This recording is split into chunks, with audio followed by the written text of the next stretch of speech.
Susan Sarandon, infamously, wasnt with her SHE's also not joining the MeToo movement, and she doesn't like to call herself a feminist SHE's more of a humanist, thank you very much. Indeed, the ever-outspoken Sarandon has a lot of contrarian opinions, as evidenced by her latest interview with The Guardian. She claims that things wouldn't be much smoother if Hillary Clinton would have won the election, and that there were still a lot of women out there who must have been flattered to be sleeping with Harvey Weinstein and James Toback. Yet, oddly, she also admits to telling women fighting for the equal rights movements to calm down, and isn't afraid to tell you her gay friends about which politicians really are pro-gay. To paraphrase a famous line delivered by the actress Sarandon recently played in Feud, buckle in. It's going to be a bumpy read.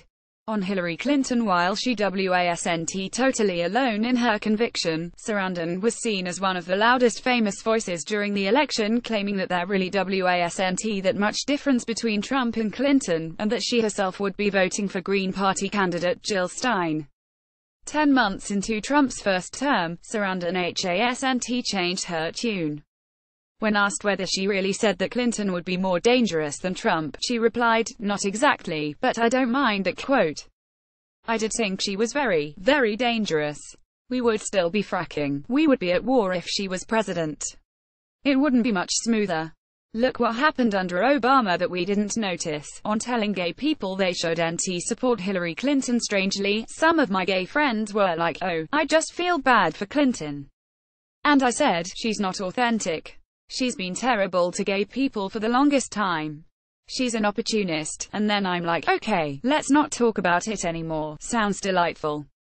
On not being a feminist, I think of myself as a humanist because I think it's less alienating to people who think of feminism as being a load of strident bitches. She continues, "I remember going to the era Equal Rights Amendment march where there were 100,000 women and we were going around talking to senators for this vote, and I got on the elevator, and the women were like, 'We're going to show them what the F we want,' and I kept saying, 'Calm down, that's not the way we're going to get things done.'" On Harvey Weinstein now, I'm sure there's a lot of men who were much smoother at seducing than The Guardian indicates that at this point she started laughing James Toback and Harvey Weinstein, who a lot of women felt very flattered to be sleeping with, even if they didn't get the job.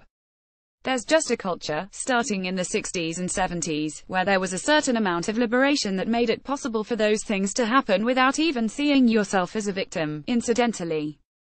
Over the weekend, conservative Wall Street Journal columnist Peggy Noonan, who also has no love lost for the Clintons, tried to connect the Weinstein scandal to the UAL liberation of the 70s. So, Sarandon isn't alone in that line of thought.